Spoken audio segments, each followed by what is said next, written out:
नमस्कार, आप देख रहे हैं लाइव इंडिया हर पल। मैं हूं प्रियंका। बादल पत्रलेख का क्यों कटा पत्ता, आइए जानते हैं विस्तार पूर्वक।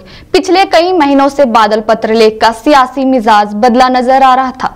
जिस संथाल को झामुमो का सबसे मजबूत किला माना जाता है, बादल पत्रलेख की गतिविधियों के कारण उसी संथाल में जामताड़ा में भाजपा की सियासी जमीन मजबूत होती नजर आ रही है।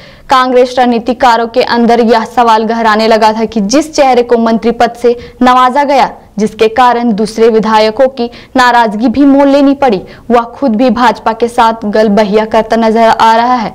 इस हालत में उस चेहरे को मंत्री बनाए रखने का औचित्य क्या है, और इसके साथ ही झमाझम बारिश के बीच कृषि मंत्री बादल की विदाई पर मुहर लग गई। यह कांग्रेस के दूसरे विधायकों की भी सबक सिखाने की एक कोशिश है।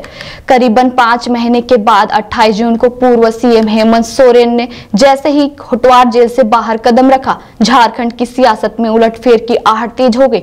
हेमंत के आवागमन को चंपई की विदाई मानी गई। 3 जून को जैसे ही पूर्व सीएम हेमंत सोरेन को विधायक दल का नेता चुना गया, चंपई सरकार में शामिल मंत्रियों पर तलवार लटक गई।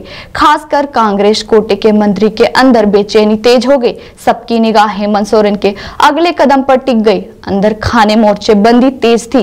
कुर्सी बचाने के टोटके लगाए जा रहे थे। सामाजिक समीकरणों के बिसात पर अपनी अपनी सियासी उपयोगिता की दुहाई दी जा रही थी। कोई अपने को पिछड़े जाति का चेहरा बता रहा था, तो किसी को अपने चेहरे में अगड़ी जाति का प्रतिनिधित्व नजर आ रहा था, किसी को अपने चेहरे में अल्पसंख्यक समुदाय का प्रतिनिधित्व नजर आ रहा था। लेकिन इस बात का जवाब किसी के पास नहीं था कि लोकसभा चुनाव में उनके विधानसभा के महागठबंधन के प्रत्याशी पीछे क्यों छूटे।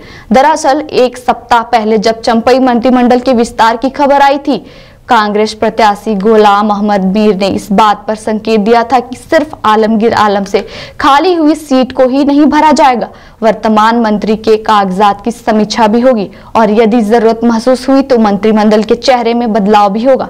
इरफान अंसारी, दीपिका पांडे सिंह और वैद्यनाथ राम की मंत्रिमंडल में एंट्री हुई, और इसके साथ ही झमाझम बारिश के बीच कृषि मंत्री बादल पत्रलेख की विदाई हो गई।